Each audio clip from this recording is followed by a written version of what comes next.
नमस्कार दोस्तों, स्वागत है आपका मेरे चैनल कॉमिक्स लाइफ में।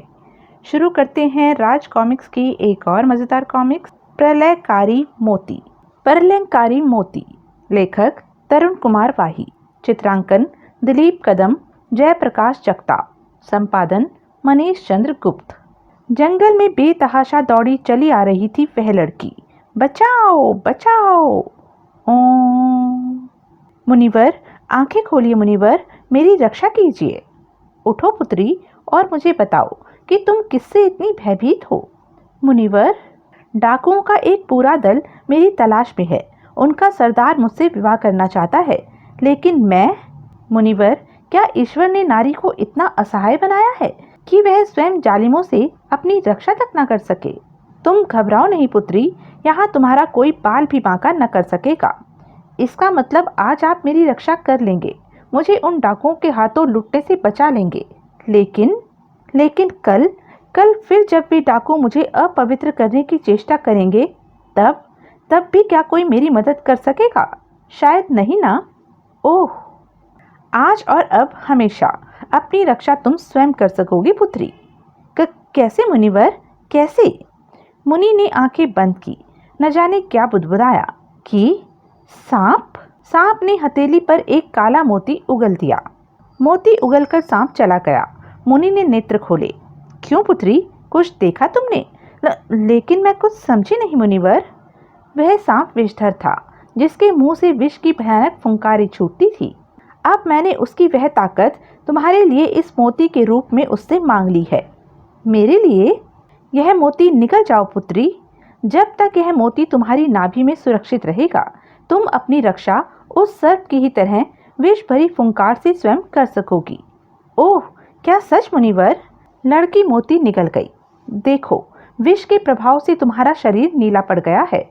ओह, कर्णखा अब अपनी रक्षा स्वयं कर सकती है। ठीक उसी पर वह रही, पकड़ लो उसे।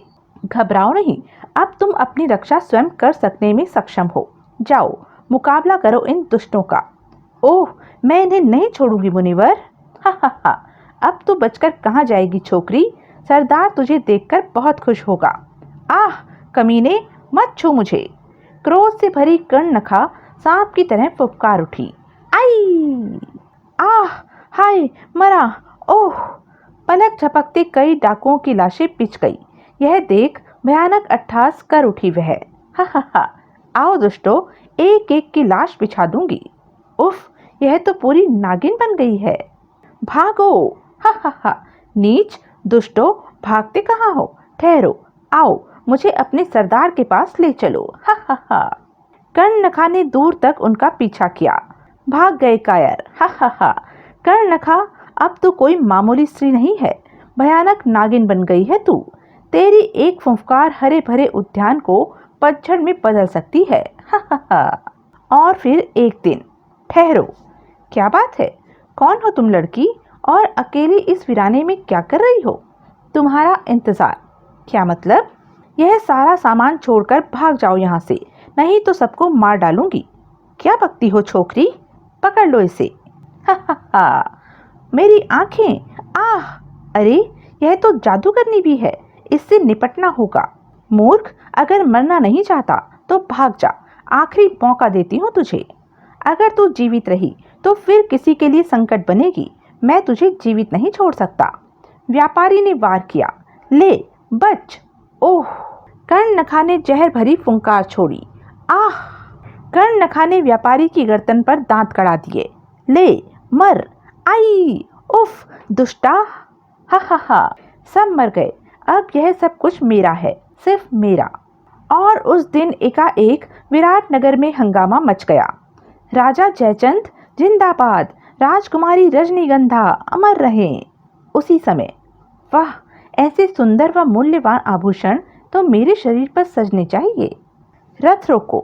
कौन हो तुम? इस प्रकार बीच राह में राज रथ रोकने का अभिप्राय? मेरा नाम कर्णनखा है राजा। मुझे यह आभूषण चाहिए। ओह, आह, ओह, आह। अरे, राजकुमारी का रानी हार छीन लिया। कौन है ये? जो भी है, अब नहीं बचेगी। राजा जयचंद क्रोध से गरज पड़े। गुस्ताख लड़की, तेरी ये जुर्रत! आह! वाह, पकड़ लो इसे। ओह, लगता है इन सबकी मौत आ गई है। सैनिक कर्णनखा को पकड़ने आगे बढ़े, किंतु आओ पकड़ो मुझे। हाय, मरा। विष फुंकार। पलक झपकते ही अंगरक्षक दल के सभी सैनिक मारे गए। उफ, आह।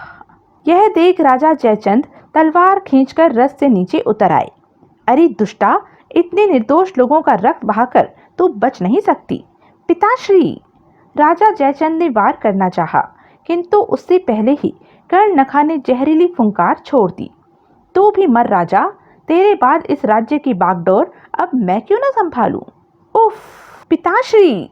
आह, राजकुमारी जी, मुझे राजकुमारी जी को लेकर तुरंत निकल जाना चाहिए। ओह, सारथी रथ लेकर भाग निकला है। राजकुमारी मेरे हाथों से बच निकली। इधर वह दृश्य देख रही भीड़ को मानो सांप सूंघ गया। उफ, इसने तो महाराज को मार डाला। यह कोई चुड़ैल लगती है। भागो, वरना यह हमें भी मार डालेगी। लोगों में भगदड़ मच गई। भागो भागो, जान बचाओ। ठहरो, वहीं रुक जाओ, अन्यथा सबको मार डालूंगी। सब कान खोलकर सुन लो, आज से इस राज्य की रानी मैं हूँ। अगर किसी ने मुझे रानी मानने से इनकार किया तो मैं पूरे राज्य को अपनी विष फुंकारों से जलाकर राख कर दूंगी। बोलो, रानी कर्णनखा की जय। और फिर राज दरबार में, आज से ये राज सिंहासन मेरा है। तुमने हमारे महाराज को मार डाला। एक हत्यारिन राज सिंहासन पर नहीं बैठ सकती। मैं तुम्हें रानी मानने से इनकार करता हूँ दुष्टा।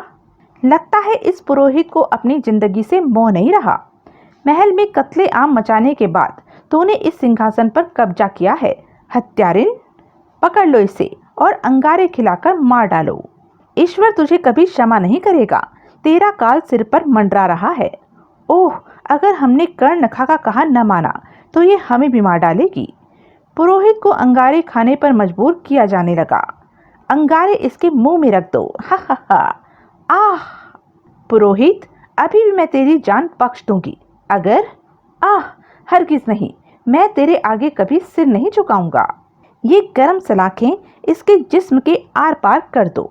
कुछ ही देर में, हा हा हा, ले जाओ इसकी लाश को और बाहर चील कौवों को खाने के लिए डाल दो। तब कर्णनखा ने आदेश दिया, सेनापति, मैं तुम्हें अपना विशेष अंगरक्षक नियुक्त करती हूँ। ये मेरा सौभाग्य है रानी जी।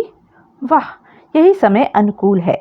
अगर मैं रानी को अपने विश्वास में ले लूं तो कभी भी रानी के बाद राजा बन सकता हूं। आप आज्ञा करें रानी जी, मैं आपके साथ हूं। राजकुमारी रजनीगंधा को खोजकर उसे मौत के घाट उतार दो और राज्य भर के लोगों में लगान दोगुना करने का ऐलान कर दो। जो आज्ञा रानी जी। उधर राजकुमारी रजनीगंधा होश में आने पर वापस राजा जयचंद के शव के निकट पहुंच चुकी थी।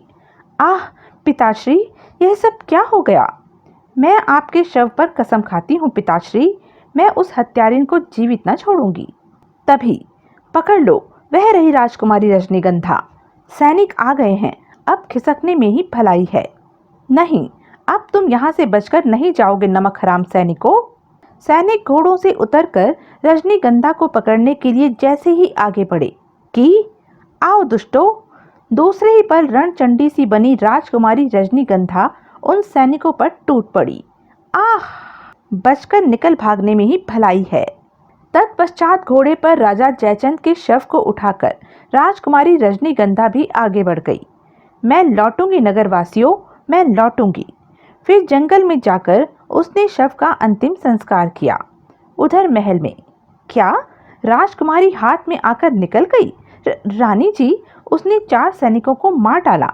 अगर मैं बचकर, तो तुम बचकर क्यों आ गए। सैनिकों, पकड़ लो इस कायर को और उल्टा लटकाकर आग में जला डालो। नहीं, मुझे क्षमा कीजिए रानी जी, आगे से ये गलती न होगी। नहीं, आह, ले जाओ इसे। हा हा हा। उस सैनिक को खुले मैदान में उल्टा टांग दिया गया। नहीं, क्षमा, मुझे छोड़ दो। हा हा हा। लगा दो आग, कायरों को जीवित रहने का कोई हक नहीं। आह नहीं। सेनापति, ऐलान करवा दो, राजकुमारी की सूचना देने वाले या पकड़ कर लाने वाले को मंत्री पद के अलावा बहुत सा इनाम दिया जाएगा। जो आज्ञा रानी जी। राजकुमारी रजनीगंधा, नगर में मेरे पहचाने जाने का खतरा हर समय बना रहेगा। मुझे इसी गुफा में शरण लेनी होगी। जबकि रानी कर्णनखा का आतंक दिन पर दिन बढ़ता ही गया। ये लोग लगान देने से इनकार करते हैं रानी जी। ओह, इनके लिए मेरी जहरीली फुंकार, बचाओ। अब कोई लगान देने से इनकार करे तो उसके जिस्म में अंगारे भर दो। हा हा हा। उधर राजकुमारी रजनीगंधा, आज कितने दिन हो गए मुझे यहाँ इस जंगल में शरण लिए। आखिर कब बुझेगी मेरे सीने में भड़कती प्रतिशोध की ज्वाला। मैं क्या करूं? तभी, अरे वह कौन बैठी है नदी किनारे? राजकुमारी रजनीगंधा। दुर्जन सिंह, हमें मंत्री पद मिल सकता है, साथ में ढेर सारा इनाम। ओह, यह बचकर नहीं निकलनी चाहिए प्रताप सिंह। और फिर चलो राजकुमारी रजनीगंधा, आज हमारे भाग्य जाग उठे हैं। कौन हो तुम? छोड़ो मुझे। तुझे छोड़ दिया तो मंत्री पद और इनाम कहाँ से मिलेगा? हा हा हा। छोड़ दुष्ट। आह आह, पकड़ो, वह बचकर नहीं निकलनी चाहिए। इतनी आसानी से कैसे बच जाएगी? ओह, मुझे इनसे छुटकारा पाना ही होगा। ओह, यह क्या? आह, अरे कौन है? कौन हो तुम? क्या देखकर नहीं चल रही थी? बोलो, कौन हो तुम? ओह, कृपया कर मुझे बचा लो। दो दुष्ट मेरे पीछे। और सहसा ही कुछ देखकर वह चौंक पड़ी। अरे तुम तो, हाँ, मुझे दिखाई नहीं देता, लेकिन तुम फिक्र मत करो, मेरे होते वे दुष्ट तुम्हें छू भी ना पाएंगे। क्या यह नेत्रहीन युवक उन दुष्टों से मेरी रक्षा कर पाएगा? असंभव। ठहरो, वहीं रुक जाओ, आगे मत बढ़ो। ओह दुर्जन सिंह, ये नेत्रहीन बालक हमें रोक रहा है। तुम राजकुमारी रजनीगंधा को संभालो, मैं इस अंधे से निपटता हूँ। दुर्जन आगे बढ़ा और कदमों की आवाज पर युवक टूट पड़ा। रुक जाओ शैतानों। ओह, मैं नेत्रहीन अवश्य हूँ दुष्टों, लेकिन तुम आंख वालों से अधिक देख सकता हूँ मैं। मुझे अपने मददगार की मदद करनी चाहिए। युवक ने हाथ पांवों को तीव्र झटका दिया। परिणाम स्वरूप, ओह, आह, राजकुमारी रजनीगंधा भी टूट पड़ी। कमीने, शैतान, तूने पकड़ी थी ना मेरी कलाई। उधर नेत्रहीन युवक ने प्रताप सिंह का मुंह वृक्ष से टकरा टकरा कर लहूलुहान कर दिया था। नहीं, आह, छोड़ दो मुझे। राजकुमारी रजनीगंधा दुर्जन सिंह पर भारी पड़ रही थी। ले शैतान, और ले। ओह, आह, और फिर भाग दुर्जन। उफ, भाग गए कमबख्त। कुछ देर और रुक जाते तो अपने पांव पर खड़े होने के लायक न रहते। अगर आज तुम न होते तो शायद वे दोनों मुझे पकड़कर मेरे पिताश्री की हत्यारिन कर्णनखा के हवाले कर देते। कर्णनखा, जिसके कारण मैं अपनी आंखें खो चुका हूँ। तो क्या तुम भी? हाँ, मेरा नाम दिव्य दृष्टि है राजकुमारी। मेरा दुर्भाग्य कि व्यापार के सिलसिले में घूमता हुआ मैं विराटनगर जा पहुंचा। यहाँ मेरे वस्त्रों की अच्छी बिक्री हो तो कुछ बात बने। अभी मुझे वहाँ पहुँचे दूसरा ही दिन हुआ था कि एक दिन सैनिकों ने मुझे धर पकड़ा। तुम इस नगर के नहीं लगते। व्यापार करने के लिए तुमने नगर प्रधान की इजाज़त भी नहीं ली, इसलिए तुम्हारा सारा सामान जब्त किया जाता है। लेकिन मैं जिस नगर में रहता हूँ वह भी इसी राज्य की सीमा में आता है। नगर प्रधान की इजाज़त तो विदेशियों को लेनी पड़ती है। जुबान लड़ाता है, बदतमीज। आह, यह अन्याय है। मुझे कोड़े मार मार कर बेदम कर दिया गया। ले चलो इसका सारा सामान। नहीं, आह, मैं रानी से इंसाफ मांगूंगा। लेकिन रानी से मुझे इंसाफ न मिल सका, बल्कि हमारे सैनिकों की शिकायत, इस बागी की आंखें निकालकर इसे जंगलों में छोड़ दो। नहीं, मुझे अंधा बना दिया गया और जंगलों में भटकने के लिए छोड़ दिया गया। आह, अब मैं क्या करूं? मेरे माता पिता मेरी बाट निहारते होंगे। राजकुमारी रजनीगंधा, मैंने तुम्हारे बारे में भी सुना था। उस क्रूर हत्यारिन ने तुम पर भी बहुत जुल्म किया है। मैं अपने पिता की हत्या का प्रतिशोध लेना चाहती हूँ दिव्य। मुझे बताओ मैं क्या करूँ? उसकी जहरीली फुंकारों के आगे तो बड़ी से बड़ी सेना भी नहीं टिक पाती। तुम्हारा दोषी तो मैं भी हूँ पुत्री। कौन? आप कौन है बाबा? और अभी ये आप क्या कह रहे थे? मैं ठीक कह रहा हूँ पुत्री। आज मेरे द्वारा दी गई उस शक्ति का कर्णनखा इतना दुरुपयोग करेगी, यह मैंने कभी न सोचा था। मैंने तो उसे आत्मरक्षा के लिए एक शस्त्र सौंपा था, लेकिन वह मोती तो अब प्रलयकारी साबित हो रहा है। राजकुमारी, जब तक वह काला मोती उसकी नाभि में सुरक्षित है, उसे जीत पाना कठिन है। लेकिन अगर कोई उसकी नाभि पर वार करे तो वह प्रलयकारी मोती वापस विषधर के पास पहुंच जाएगा और कर्णनखा सिर्फ एक साधारण स्त्री रह जाएगी। ओह, तो शक्ति के मद में वह इतनी चूर है। मैं उसका घमंड चूर चूर कर दूंगी बाबा। तो फिर हमें योजना बनाकर चलना होगा, लोगों को अपने साथ मिलाना होगा, एक सेना बनानी होगी। यह कार्य तुम मुझ पर छोड़ दो बेटा। तुम यह सोचो कि राजकुमारी रजनीगंधा को उसका हक कैसे मिले। और तब एक दिन, अब समय आ गया है बेटी। लोगों में रानी कर्णनखा के खिलाफ नफरत का लावा फूट पड़ा है। मैंने भी महल में घुसने की एक योजना बना ली है मुनिवर। ओह, जल्दी से कहो दिव्य। आज भी कर्णनखा को तुम्हारी तलाश है। मैं तुम्हें लेकर महल में चलूंगा और महल का फाटक बंद नहीं होने दूंगा। तब तक मैं लोगों के साथ महल पर हमला कर दूंगा। ओह, और तुम दोनों ये एक एक माला पहन लो जब तक कि तुम्हारे गले में रहेंगी। कर्णनखा का विष तुम पर कोई प्रभाव न कर सकेगा। ओह, उधर रानी कर्णनखा का खूनी खेल जारी था। रानी जी, ये सभी राज्य के अपराधी हैं जिन्होंने अपनी न्याय प्रणाली पर उंगली उठाई, अतः इनके लिए हमने आपके कहने पर एक नई तरह की सजा का प्रबंध किया है। वाह सैनिकों, आज तुम्हारी निशानेबाजी के अभ्यास का दिन है। रानी जी जहाँ कहें निशाना लगना चाहिए। खेल आरंभ करो। हा हा हा।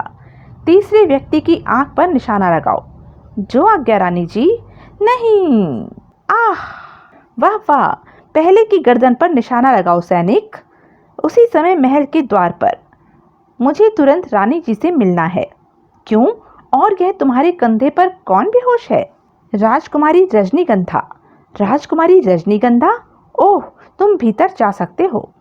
इधर मुनि के नेतृत्व में एक विशाल धार्मिक यात्रा के रूप में लोगों की भीड़ महल की तरफ बढ़ रही थी। ओम ओम। उधर भीतर घुसते ही राजकुमारी उछलकर दिव्य के कंधे से नीचे कूद पड़ी। राजकुमारी रजनीगंधा, जल्दी करो राजकुमारी। रजनीगंधा की तलवार लहराई। दिव्य, मुख्य द्वार खोल दो जल्दी। विशाल फाटक खुलते ही दोनों सैनिकों को रौंदती हुई भारी भीड़ भीतर घुस गई। मारो मारो, रानी को मार डालो, राक्षसी को खत्म कर दो। शोर सुनकर रानी कर्णनखा चौंक पड़ी। यह शोर कैसा है सेनापति? अभी पता करता हूँ रानी जी। तभी मार काट मचाती भारी भीड़ वहां पहुंच गई। मार डालो, चुड़ैल रानी को मार डालो। ओह, इन सबकी मौत इन्हें यहाँ खींच रही है। हा हा हा। मौत तो अब तेरे सामने खड़ी है दुष्टा, देख पलटकर। ओह, राजकुमारी रजनीगंधा, मुझे कब से तेरी ही तलाश थी। अब तो मेरी जहरीली फुंकारों से नहीं बच सकेगी। अपनी ये इच्छा भी पूर्ण कर ले दुष्टा, फिर न कहना कि मैंने तुझे मौका नहीं दिया। लेकिन जहरीली फुंकार वापस पलट गई। हा हा हा। देखा हत्यारिन, अब मरने के लिए तैयार हो जा कुलटा। इस पर तो मेरी जहरीली फुंकार का असर हुआ ही नहीं। अगले ही पर रजनीगंधा की तलवार ने उसका पेट फाड़ दिया और आह, नीचे गिरने से पूर्व ही वह प्रलयकारी विषकारी मोती न जाने कहां गायब हो गया। ओह, यही मौका है। मुझे राजकुमारी को समाप्त कर देना चाहिए। आज तेरे पापों का घड़ा भर गया। सेनापति ने कदम आगे बढ़ाए। ठीक इसी पल दिव्य की तलवार उसकी पीठ से आ लगी। नहीं भाई, तुम जो भी हो वहीं खड़े रहो। राजकुमारी की तरफ बढ़ने की चेष्टा मत करो। ओह, तभी पलटकर सेनापति ने दिव्य पर वार करना चाहा, किंतु नहीं सेनापति, नमक हराम। ओह, आह। राजकुमारी, तुम्हारा बदला पूरा हो गया।